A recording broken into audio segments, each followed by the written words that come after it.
Hello and welcome to another episode of Ezoic Explains. Today I'm going to be going through the Google May 2020 core update. The dust has settled finally, and we've seen some publishers have fared well and some haven't.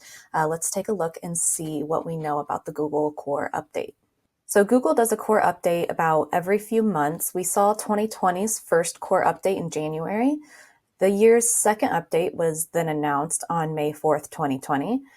And was a big and broad update, and the first major update since COVID-19, and it took about 2 weeks to completely roll out.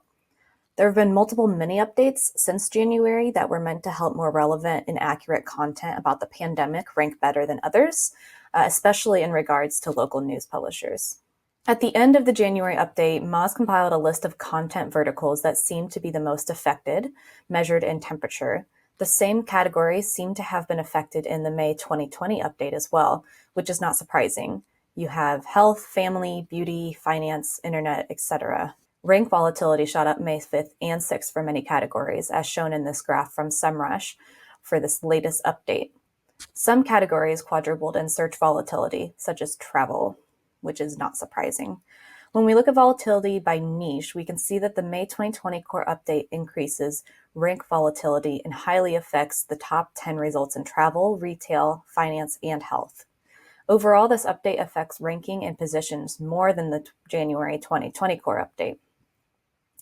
The May core update seems to be in response to the ways the pandemic is affecting search trends, since nearly every search has something to do with coronavirus these days.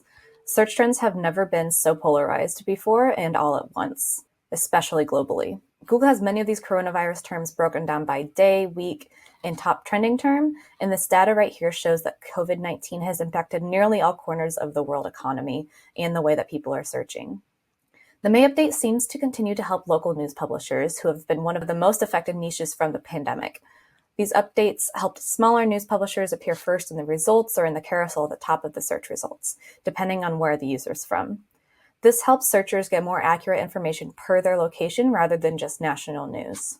It is apparent that besides news publishers, there have been other publishers whose search rankings have been affected by the May core update.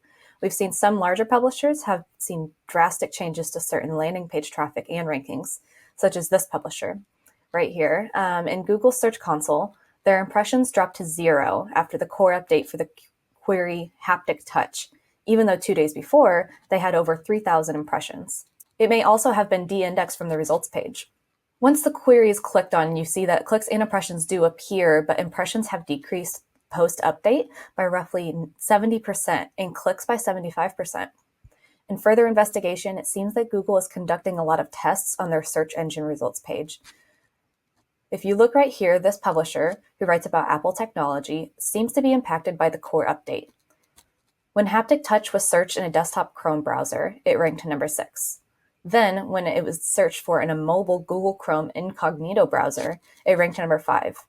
And you see the search result right here that ranked number 5 the first time, dropped 5 spots. Many across the web have felt the effects of some sort of final update from the Google May 2020 core update earlier this month. SERP metrics graph indicating fluxes show a swing upwards on May 20th, which shows there was likely some final part of the update that was pushed out. While many niches are in negative flux, others are actually doing very well. For April, the hobbies and interest category, probably unsurprisingly, experienced a 50% increase in impressions from mid-April to the end of the month. New essentials, as they're called, such as gaming, makeup, health and fitness, office supplies, home improvement, and toys, are doing well as a result of the core update. This undoubtedly was a result of the persistent lockdown measures, especially as it became clear by the end of the month that not much was going to change come May. We don't have an answer as to why Google is testing SERPs right now, but it seems to mostly be affecting publishers with higher levels of authority. The most likely conclusion is that searching behaviors have been changing so rapidly due to coronavirus trends, and to combat this, Google is testing a wide array of search results to learn from the data as much as possible. As a reminder, core updates not only impact rankings in Google search results, but also Google Discover. If you've been affected, try and see if your traffic and impressions, if they have dropped, restabilize once the update is fully rolled out. Review your analytics to see if this update affected your site. In the meantime, Google recommends to keep creating relevant content as always. If you do cover local news on your site, this core update might have actually been to your benefit.